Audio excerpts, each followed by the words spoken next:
บายดีพี่น้องมาหน้าผัดแสบมากินกับแจ่วเหนียวหมกไผ่พกมือผมลายนี่ เช่าบุพาลูกพงอยู่สนามชัยเอาไปปวดไปหอยปลาแทบจะจะเอาลงมาให้ช่างอังกกมันอยู่กับหนีมันคือกระเจี๊ยบรถเห็นไหม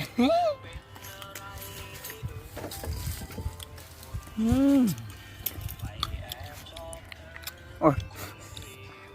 หูดลง หมดก็มีเนาะ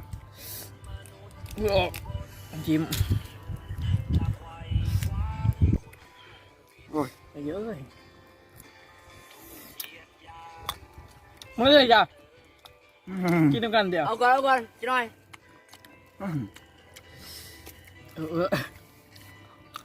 มีหมดเนาะโอ้ยแสบดีหมก กินเท่ามาแล้ว ปัจจุบันมาสร้างเนี่ยเคยเห็นบอกมาสร้างเนี่ย นะครับ แต่บอกเด้อไปอยากรู้เลยคอมเมนต์มาเด้อ บอกไปว่าแห้งบอกเลยนะบอกไปแห้งว่ามาไผ่ยิ่งบอกอยู่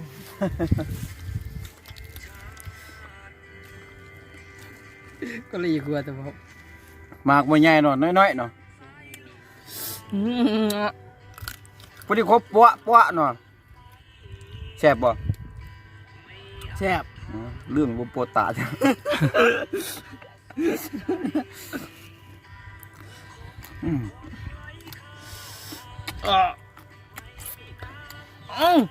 น้องไม่แหบเลยยืนกิน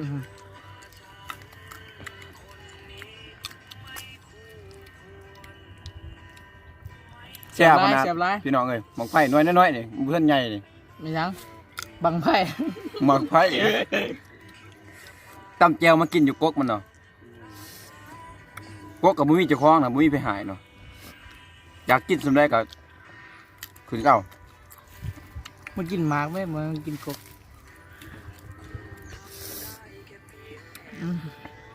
ใช่ร้านลุงพงษ์บ่ใช่หรอบ่อยากว่าน้องข่อยนี่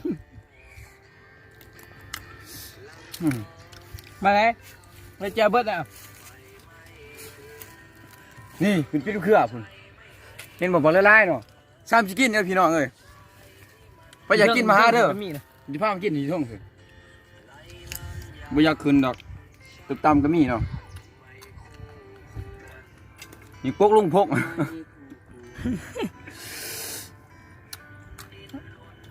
นี่สวนอีสัง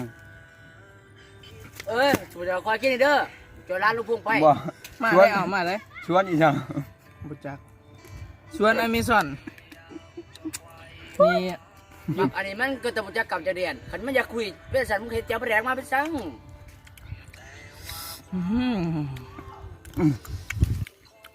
อยู่ป่าอเมซอน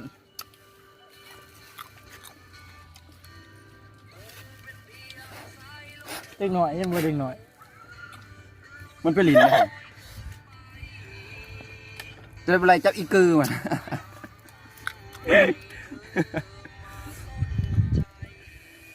นี่พี่น้องคบพักกันในนักปะ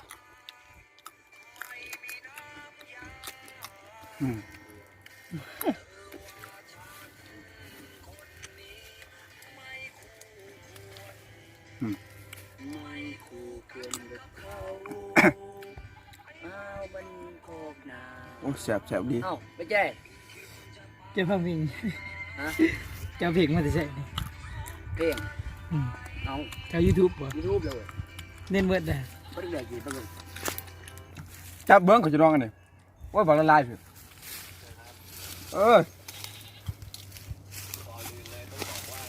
ตายไปดิเบิ้งเลยโอ้ย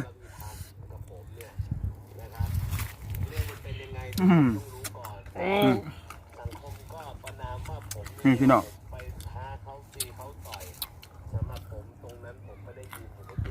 คุยก่อน ใช่ปะ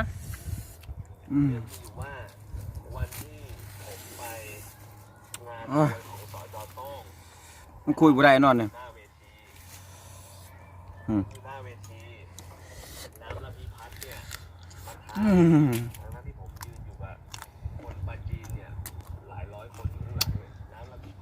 สุดยอด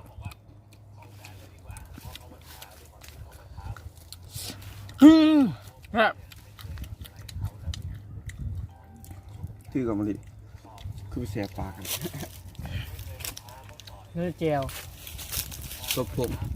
โอ้ยเอาบ่ได้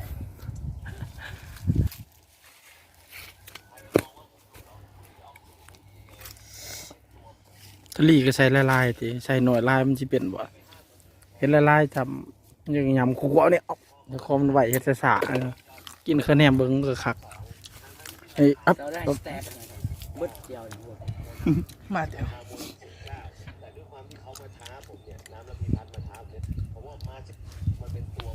กูใส่ลายขึ้นเลยว่า นี่พี่น้องกินบันพ่วงเนาะบันหากมันโหลด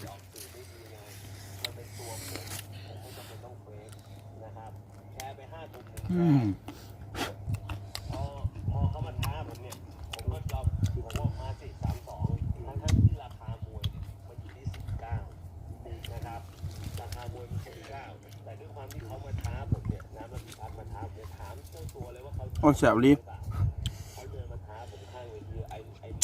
ยำไปหูสุกแบบร้านๆไปเนาะกกโยคิมเซ่เนาะ ขีมสิอืม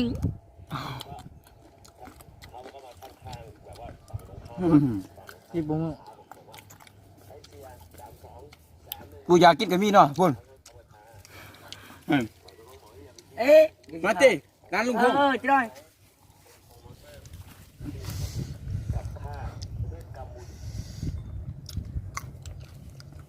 เงินเน็ตเบิด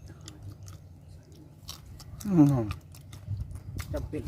บ่กินบ่เขาบ่ละบ่ผ่าเขากล่องก็จะเป็นเขากล่องเรื่องเงินเน็ตเบิดโอ้ยกินเด้อมาเจ้านี่จะกินรู้จักกำจักเรียนนี่เนาะสบายดีพี่น้องกินแจ่วน้ำวักนี่ก่อนเพิ่นคือสิเสียบไปกินหม้อนี่บ่ได้กินดอกสิแตกเอ้า โอ้ เบิด ห้องแถ แจ่ ว วโอ้ยเดี๋ยวมันมีคนอยากนะพ่อแซ่บเลยเนาะ เอ้า นี่ เอ้า เรียกว่า แล้วก็มาถึงเลยเต้ นี่เรียกว่าปูตะเลย ไปบุปลาบุลงมาเกลือก็บ่มีนี่ตายแล้ว คือกูได้เอาขอยางแล้วนี่ ไปแซ่บลิพี่น้องแซ่บลิ เอ้ย เฮิงได้บ่พอดาบ่ตายพี่น้องเอ้ยอ้าย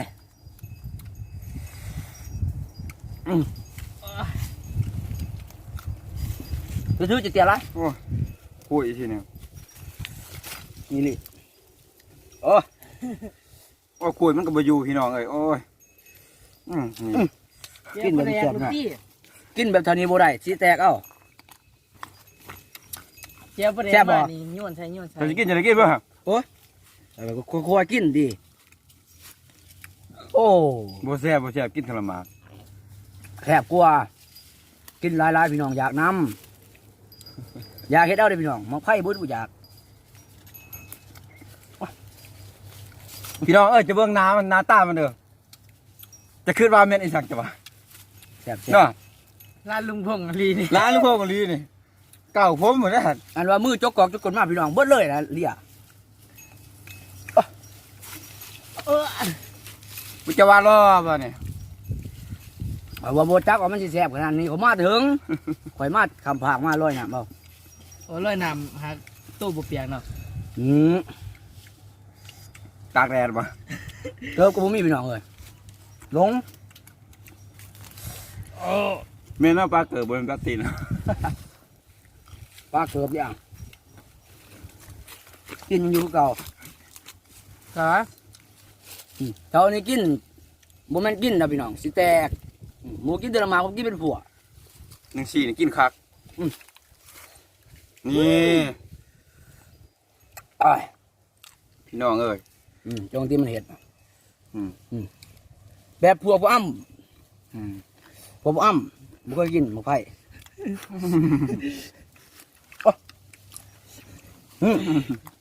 คุยเอาเอง เป็นที่อยู่วัน สิหัวติ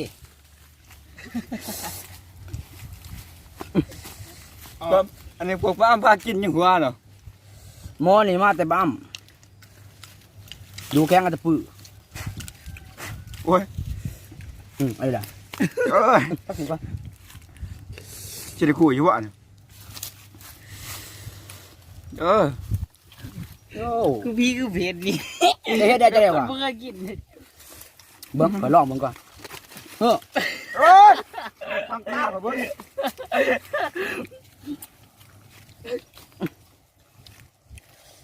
เฮ็ดลองเฮ็ดให้ข่อยเบิ่งแซ่บกว่านั้น ที่บอกกูเช็ดบัตรสุดท้าย จะเฮ็ดจังซี่นี่มือโกะ กินมันจะกิน แซ่บบ่ เจียวปลาแดกที่มันใส่ต้นเนาะ แซ่บอยู่บ่ เดี๋ยวไปเอาเด้อ โอ้ย โอ้เจ็บกลัวมั้ยเจ็บกลัวมันเลยเฮ็ดเอง โปตะ ปูตา อ่า มีบุหรี่ไหมกูมีแต่ไอคอร์ส แซ่บๆพี่น้องแซ่บไม่ล่ะตัวนี้มันยังเฮ็ดอยู่ดิ โอ้ยของแซ่บ มันจะคุยแจ้วได้บ่จะเฮ็ดจนเบิด ยี่พวกกระเจียวโรดครับ หิวเว้ยแม่งแข้งเข้าปากเฮ็ดบ่ มันเขาในเรียบเว้ยจะเฮ็ดติเอามันมาตื่มก่อน โอ้ยตื่มบ่ จันจะอิ่มแล้วก็ตื่มอิ่มแล้วบ่ อิ่มแล้ว มันสิแตกเบิดดูลายอิ่มแล้วพี่น้องเอ้ยพี่น้องกินเด้อโอ้แบบบ่ไรอ่ะ โอ้โหจะเฮ็ดเป็นตะคักดีเว้ย เห็นบ่ ก็ไม่ประกล้าศเฮ็ดคือเจ้าดอก ลองมึงก่อน ยินดีมันหน่อยร้ายพี่น้องเอ้ยพูดใส่ในเบิ่ง เห็นบ่ คือได โอ้ยอันนี้ก็ขี้นี่ก็จะเบาๆเปรี้ยวเนาะ จึงหน่อยนี่ตอน โหดเขานะ ตอนมาพริกคือสีขาวรัง เอาน้ำเลื่อนข่อยจะโซแซกกันใส่หรอกเด้อ นี่พี่น้องเขาจะเบิ้ลเลยแล้วก็เฮ็ดนี่เบิ่งเด้อ ตอนมาพริกขาวรัง เฮาก็บ่ฮู้ว่ามันเฮ็ดอีหยัง แบบผมเป็นคนกิน มันสิแตกเอา แซ่บเลยพี่น้อง จะบ่มาเฮ็ดน่ะโอ้เขาจะไปตรงไอ้บ่เลี้ยวจะเถิงโอ้มันมีกลิ่นดุหลายพี่น้องเอ้ยเบิ่งชิมก่อน คนเลยอย่างวัว เดี๋ยวพี่น้องเด้อ เป็นเจ็บถอกไง โอ้ให้เจ้าพี่เรื่องเจ้า โอ้ยสุดท้ายนี่พี่น้องแจ่วก็ตำบ่หลายนะตำแค่เดียวนี่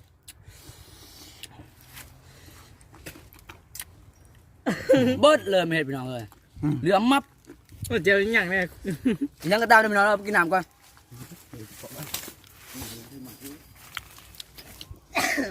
เค็มนี่ก็มีหยังหลายเนาะพี่น้องเนาะมีแต่แจ่วของมันกินกับหมักไผ่เนาะหมักไผ่ก็อยู่กกนี่ โอ้แล้วเจ้าเบิดแล้ว เบิดละแจ่วนี่ กินถ้วยวะ อย่าลืมกดไลค์กดแชร์เนาะพี่น้องเนาะถ้าจะฮู้ว่ากกมันอยู่ไสให้คอมเมนต์มาเนาะ มาร้านลุงพงษ์เด้อ หาร้านลุงพงษ์นี่อยู่กกเพิ่นนี่ ร้านลุง แล้ว แก บ่สิพามากินเนาะคลิปนี้ก็มีหยังหลายเนาะ